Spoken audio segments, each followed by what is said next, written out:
What happens when a lifelong people pleaser finally stops staying quiet? Most people think that becoming more confident means learning how to say no more, speak up more, stop caring what other people think, and not letting other people walk all over you. But what a lot of people don't realize is that when you've spent years suppressing yourself, people pleasing, staying quiet, putting everyone else first, you don't become confident when you finally stop.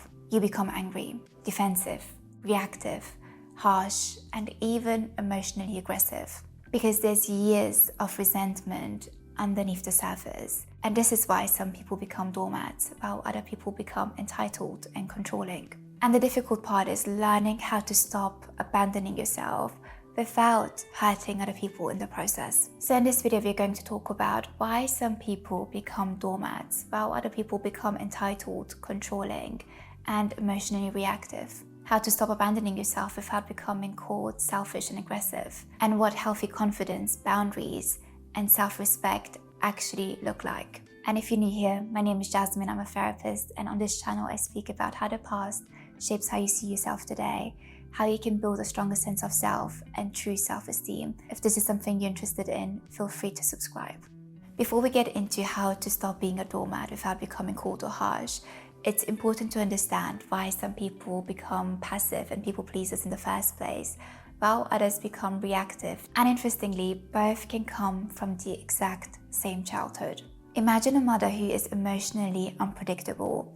Sometimes she's calm and other times she is angry, stressed, overwhelmed, and emotionally reactive. So as a child, you learn to adjust yourself around her emotions, trying not to upset her, trying not to become an extra problem, trying not to make things worse. But like every child, eventually you have needs that you can't ignore. You might need comfort, support, attention, help. You might be in pain or you might need something for school. But when you have a parent who's emotionally overwhelmed, your needs can feel like a burden, especially when the response is frustration, anger, guilt, or blame. So now let's imagine this mother has two daughters, and girl one notices how stressed and emotionally overwhelmed her mother is. So as a child, she learns to keep herself small. She learns that her needs can feel like burden.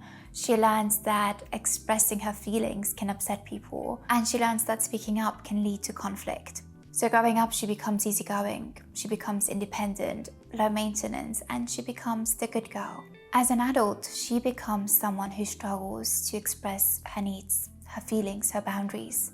So when someone hurts her or disrespects her or crosses a boundary, she justifies it. They're just stressed. They didn't mean it. I'm probably just overreacting. They had a hard childhood. Because admitting that hurt, that wasn't okay, that crossed the line would bring up years of anger and resentment she learned was unsafe to feel. So instead of becoming angry, she becomes agreeable, understanding, easy to get along with. She becomes the girl who doesn't ask for too much, the girl who can take a joke. Because being small feels safer than rejection or abandonment or creating conflict. Now the second girl experiences the exact same childhood, the same emotionally unpredictable mother, the same feeling that her emotions are too much, and the same experience of not being heard, understood, or emotionally safe. But instead of suppressing her anger, she holds on to it. Because her emotions were never prioritized growing up, now they have to be. So as an adult, being ignored feels deeply triggering. Not being heard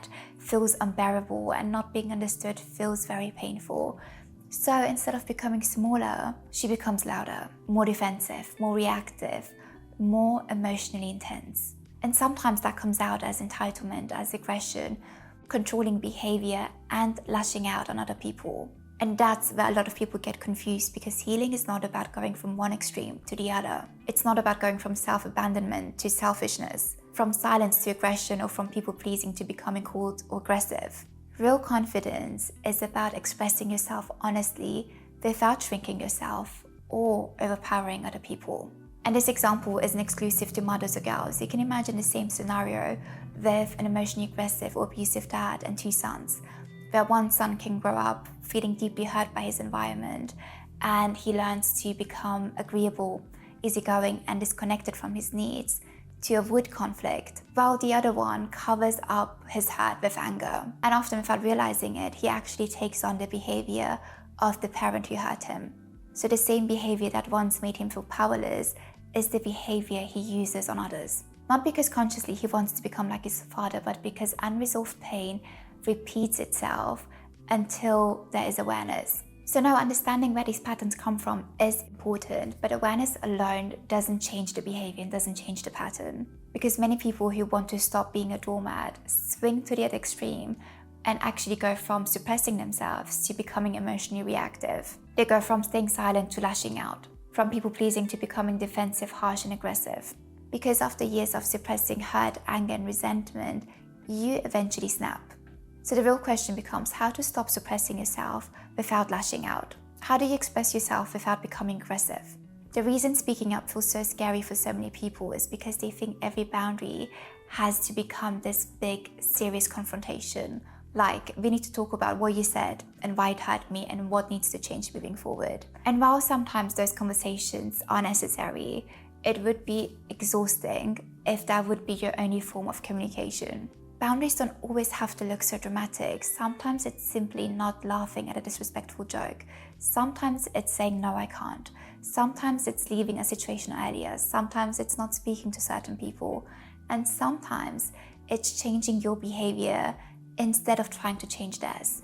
And sometimes when someone is really important to you and you do really value the relationship, a boundary can look like sitting down and saying, that hurt me, or I didn't like this, or this is how it made me feel. But one thing I really want you to understand is that there is a big difference between a boundary and control. A boundary is about what you will accept, tolerate, or participate in. Control is about trying to change someone else's behavior, feelings, personality, or even life. A boundary might be, hey, I felt frustrated having to wait for you. I would appreciate if you could let me know next time you're running late. Control is raising your voice, lashing out, and trying to punish someone because you had to wait for them. A boundary is being able to respectfully disagree with someone, express your opinion, or say something like, I see this differently. Control is laughing at someone, becoming sarcastic or passive-aggressive, or trying to make someone feel stupid or small, or just disagreeing with you. So boundaries are about protecting your well-being, peace, values, and emotional safety. And control is about trying to control things that are not yours to control. And the secret to not becoming a mean girl or a mean boy is learning to express things earlier rather than bottling things up for years. Because the longer you hold on to anger, hurt, resentment, frustration, the more likely you are to explode. So the goal is not to keep everything in until you snap. The goal is to become someone who can express discomfort, boundaries, feelings, needs, calmly and honestly before resentment builds up. And someone who knows when something requires communication and when it requires a change in behavior, expectation, closeness, or distance instead.